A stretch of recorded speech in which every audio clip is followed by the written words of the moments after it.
Govinda Greens, premium and limited plots, prime location, destination that define your status. In front of Ames, Govinda Greens.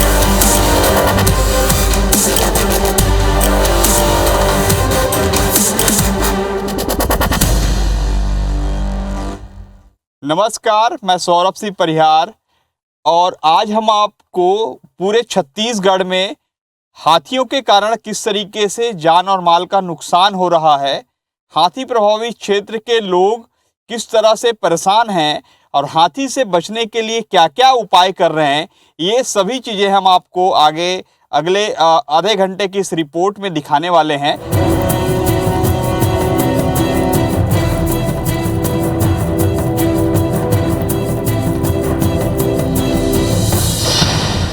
और मैं अभी पहुंचा हुआ हूं बलौदाबाजार जिले के कसडोल तहसील स्थित जो है तेंदुचुआ गांव में। आप जहां देख सकते हैं कि किस तरीके से लोगों ने हाथी से बचने के लिए मचान बनाया है। आप मेरे दूसरी ओर देख सकते हैं कि गांव में अभी पूरी तरीके से जो यहाँ का लगभग 500 एकड़ से ज़्यादा का रकबा है, उस रकबे में पूरी तरीके से आप देख सकते हैं फेंसिंग तार लगाए गए हैं, जहां फेंसिंग तार में करंट है और यहां पर हाथी जब आते हैं तो कहीं ना कहीं इस फेंसिंग तार के कारण जो है वो डरते हैं और फिर लौट जाते हैं। लेकिन हाथी पूरी तरीके से नहीं लौटते, कारण कि यहाँ पर उनके अनुकूल बहुत सारी चीज़ें। देखिए, मैं अभी मचान में हूँ और मचान में ग्रामीण किस तरह से अपने फसलों को बचाने के लिए यहाँ दिन रात मेहनत करते हैं। हालांकि कैमरा आपको नहीं दिखा पा रहे होंगे कि एक यहाँ पर बॉक्स भी रखा हुआ है और इस बॉक्स में कई सारी ऐसी चीज़ें हैं। और मैं सबसे पहले तो ग्रामीण हैं यहाँ पर रमेश जी से बात करूँगा। आखिर एला तुमन बनाए काबर हो, कैसे काम करते, कैसे देखिए एला? ये हमन हाथी के सुरक्षित करे बर बनायन भैया। हमारे यहाँ पूरा हाथी बहुत सारा आथे और एमा जो जंगल के सामने में जाली तार लगे है, एला तोड़ के अंदर घुस जाते।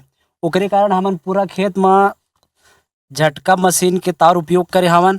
और जो बॉक्स हवे तेमे झटका मशीन लगे है, बैटरी लगे हवे जो दिन के चार्ज होते और शाम में झटका मशीन सब तरफ चालू हो जाते।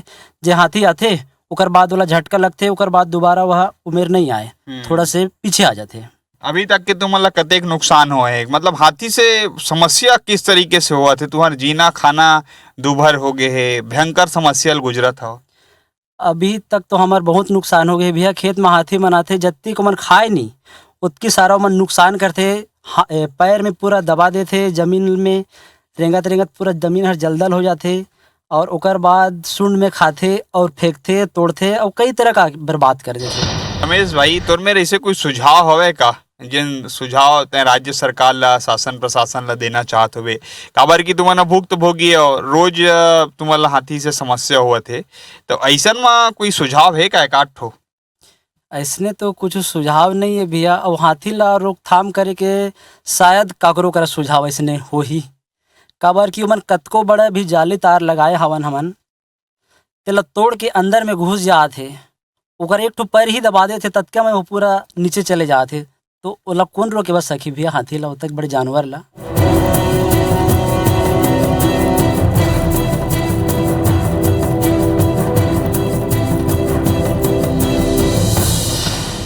तो ये थे हमारे साथ ग्रामीण रमेश जी, जिन्होंने बताया कि किस तरीके से ग्रामीण परेशान हैं, किसान परेशान हैं। यहाँ के आदिवासी भी लोग जो है जंगल नहीं जा पाते और कम समय में ही जंगल में रह पाते हैं, कारण कि ऐसा समय रहता है कि हाथी जंगल में रहते हैं और कई बार हमला कर देते हैं और इसके कारण कई लोगों की मौत भी हुई है और कई लोग आज भी विकलांग हैं। तो इस स्थिति में ग्रामीणों का कहना यही है कि हमारे द्वारा शासन प्रशासन को तो सुझाव नहीं दिया जा सकता, लेकिन ऐसी कोई योजना या प्लानिंग जरूर करनी चाहिए कि जो जंगल वाले इलाके हैं उन्हीं इलाकों में हाथी रहे। क्योंकि मैं अभी जहाँ पर हूँ ये कसडोल विधानसभा का इलाका है और जहाँ पर वन क्षेत्रफल की बात करें तो काफ़ी तादाद में है। अभी मैं एक हिस्से में खेत है और दूसरे हिस्से में जंगल है। तो ऐसे में कोशिश की जानी चाहिए कि हाथियों को जंगल के भीतर ही रखा जाए, और जंगल भी बहुत बड़ा जंगल है जहाँ पर पानी और उनके सारी चीज़ें खाने के लिए काफ़ी अनुकूल है रहवास के लिए। तो ऐसे में कहीं ना कहीं जो ग्रामीणों को बार बार दिक्कतें होती हैं, इन दिक्कतों से निजात शासन प्रशासन को दिलाना चाहिए, और यही बात हर बार यहाँ के ग्रामीण करते हैं। लेकिन अंततः वन विभाग अपनी ओर से सारे प्रयास तो करती है, लेकिन हाथी के सामने ये सारे प्रयास जो है विफल होते हैं। ऐसे में अब देखना होगा कि आने वाले समय में और क्या प्लानिंग होती है, जिस प्लानिंग के तहत लोगों को, ग्रामीणों को जो है हाथी से निजात मिलेगा। हाथी भी अपने क्षेत्र में रहेंगे, अर्थात जंगल में रहेंगे, और ग्रामीण भी, किसान भी अपने खेती किसानी कर पाएंगे और स्वतंत्र रूप से जीवन यापन कर सकेंगे।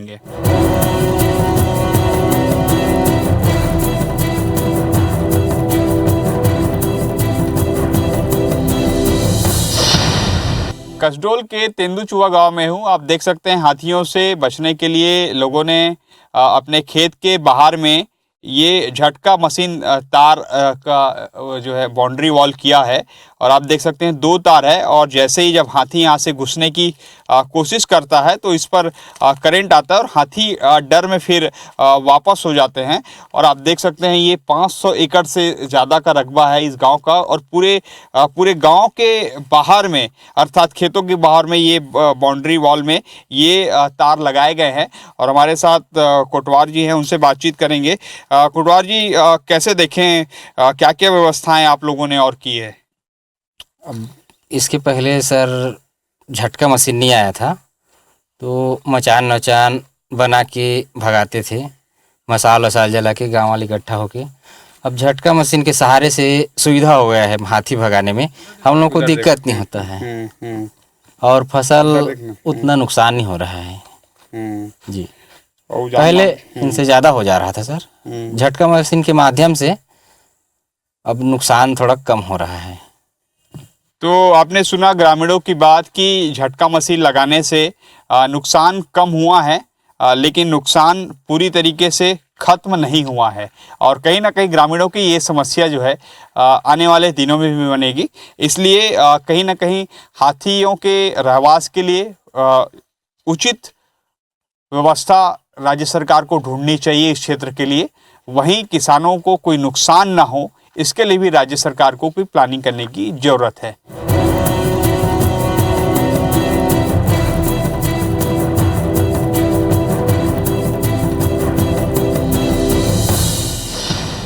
आप जो ये गड्ढा देख रहे हैं, ये इस ग्रामीण ने या किसान ने नहीं खुदाई की है, बल्कि ये जो गड्ढा आप देख रहे हैं ये हाथी के पैर के निशान है। आप समझ लीजिए कि एक खेत में हाथियों का झुंड पहुंचता है और पूरी तरीके से धान की फसल को चौपट कर देता है, और इसका जीता जागता उदाहरण है। यहाँ पर आप देखिए कि ये खरी जो है धान की पूरी लुवाई करके यहाँ पर ग्रामीण रखे हुए थे, और आप देखिए कि जब यहाँ पर हाथी पहुँचा और हाथी जो है पूरी खरी को जो है उजाड़ दिया, और हाथी जो है और उसके पूरे झुंड में जो थे वो धान को खाने लगे, और पूरी तरीके से जो खड़ी हुई फसल थी उस खड़ी हुई फसल को भी नुकसान पहुँचाया। और मैं अभी दरअसल हूँ गरियाबंद के छुईहा गाँव में, जहाँ पर ग्रामीण काफ़ी दहशत में है, किसान काफ़ी परेशान हैं, कारण हाथियों का झुंड जो है गांव की ओर आ रहा है। तो ऐसे में ग्रामीणों को, किसानों को काफ़ी नुकसान हो रहा है, खेती वो जो है स्वतंत्र रूप से नहीं कर पा रहे हैं। तो ऐसे में अब हम जो है उन्हीं किसान से बात करेंगे जिनको ये नुकसान हुआ है। मेरे साथ अभी जो है पूरन जी, ये का है गड्ढा? हाथी पाँव के गड्ढा है साहब। हाँ, कैसे करे रहे तो का हो रही ये पहली नुकसान कर लूहू कहा था, तीसरा में नुकसान कैसे के कर ला। ओकर बाद फिर आ जाए, फिर कहीं नहीं पाँव कह के लो जल रही लू लुआ के रचे। रचे के बाद 2-3 दिन के बाद फिर आ गए, फिर तो गए, मोर गाड़ी आ नहीं पैस, ट्रैक्टर गीला में तो रचे रहे हो, चल सूख जाता लेक जो ऐसे कह के। अब नहीं लगो तो फिर खरी मरी पूरा उधार के फेंक फुका दी, खा खुआ दी साहब।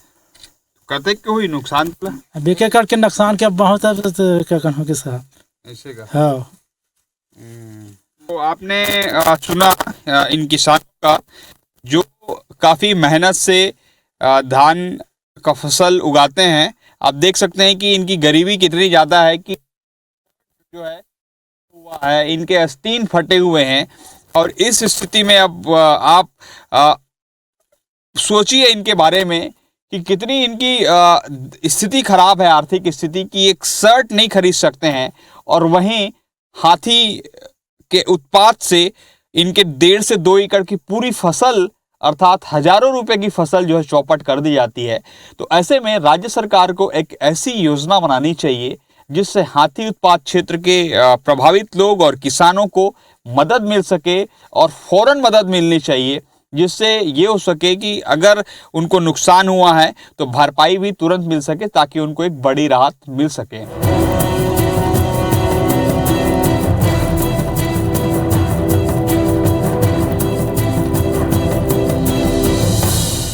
दिन ढलने में महज आधा से 1 घंटा बाकी है, लेकिन इससे पहले कि आप देखिए कि गरियाबंद जिले का एक ग्राम फुलियर है जहां पे लोग अब अपने घरों में आने लगे हैं। आप हमारे दाहिनी ओर देख सकते हैं कि किस तरीके से भेड़ और जो बकरी चरवाहा है वो लौट रहे हैं, किसान जो है लौट रहे हैं, जबकि अभी दिन ढलने में आधा से 1 घंटे का वक्त बाकी है। लेकिन दरअसल इसके पीछे दहशत है, इनकी डर है, कारण कि जैसे ही दिन ढलता है उसके बाद यहाँ इस क्षेत्र में हाथियों का आवागमन बढ़ जाता है और हाथी उत्पात मचाते हैं तो जान माल की नुकसान भी होता है। और आप देख सकते हैं कि हमारे साथ फुलियर के सरपंच रामजी साहू जी है और अन्य ग्रामीण है, उनसे बातचीत करेंगे। लेकिन इससे पहले कि यहाँ पर बता दूं कि जो ग्रामीणों ने मुझे बताया कि किस तरीके से यहाँ पर दहशत है। लोग 6 बजे के बाद अपने घरों को लॉक कर देते हैं ताकि हाथी आए तो वो कम से कम सुरक्षित रहे। मेरे साथ सरपंच जी हैं रामजी साहू जी, क्या कहना चाहें? 2 साल से हाथी जो है बहुत ही उत्पात मचा रहे हैं और हम लोग जो है शाम ढलते ही 4 बजे अपने अपने घर में आ जाते हैं, क्योंकि हाथी जो है पहले 24 हाथी का दल था जिन्होंने 23 दिन तक यहाँ अड्डा रखा था, लेकिन अभी 4 हाथी दतेल जो है अभी लगातार झरझरा से गनियारी खुरसा होते हुए फिर गनियारी खुरसा से फिर झरझरा की ओर जाते हैं। और हाथी मित्र जो है उनके साथ में लगा हुआ है, वन विभाग के कर्मचारी आमला भी लगे हुए हैं, सभी सहयोग कर रहे हैं और सभी को चेतावनी दे रहे हैं कि हाथी के सामने कोई ना जाए, जन धन की हानि मत हो। इस कारण से वो लोग आगे पीछे चल रहे हैं और गांव में हर दिन मुनादी कराते हैं और जंगल वाले भी अपने काम कर रहे हैं, कोई उनकी गलती नहीं है। उसके बावजूद भी कई आदमी जो है आजकल नशा के हालत में आकर के हाथी को देखने चले जाते हैं। इसी से भी कईयों की हानि हुई है, जो अच्छा बात नहीं है। मतलब मेरा 6 एकड़ नुकसान हुआ है खेत का, और 4 बजे के पहले जहाँ भी बाहर गए हैं उनसे वापस आते हैं या फिर वहीं रुकते हैं। हमारे ग्रामीण क्षेत्र जंगली इलाका से लगे है, वो 5 बजे के बाद सब खेत ले घर आ जाते, कामें नहीं कर सके डर में। तो ये थे फुलियर के ग्रामीण जिन्होंने बताया कि किस तरीके से दहशत है हाथी के नाम को लेकर। और निश्चित रूप से यहाँ पर मैं भी पिछले 2 घंटे से हूँ यहाँ पर, और जो गतिविधियाँ देख रहा हूँ उससे स्पष्ट देखने को मिल रहा है कि लोग दहशत में हैं। और एक बड़ी बात जैसे सरपंच ने बताया कि लोग नशे के हालत में भी रहते हैं। स्वाभाविक रूप से आदिवासी क्षेत्र है तो ऐसे में यहाँ के लोग थोड़ा सा मद्यपान करते हैं और उस स्थिति में कहीं ना कहीं हाथी और मानव द्वंद्व की जो स्थिति है वो जरूर देखने को मिलती है। हालांकि जैसे सरपंच ने बताया कि वन विभाग का अमला पूरा लगा रहता है, रात दिन एक किया है, लेकिन कहीं ना कहीं गांव के लोग दहशत हैं, क्षेत्रवासी दहशत हैं। और इस पर शासन प्रशासन को कहीं ना कहीं एक बेहतर प्लानिंग की ज़रूरत है जिससे गांव के लोग जो है स्वतंत्र रूप से जी सकें, आना जाना हो सके शाम के बाद। अब देखना होगा कि किस तरीके से शासन और प्रशासन इस पर आने वाले दिनों पर कोई निर्णय लेगा। और वहीं ग्रामीणों को जो है आज़ादी मिलेगी, डर से आज़ादी मिलेगी, हाथियों के डर से।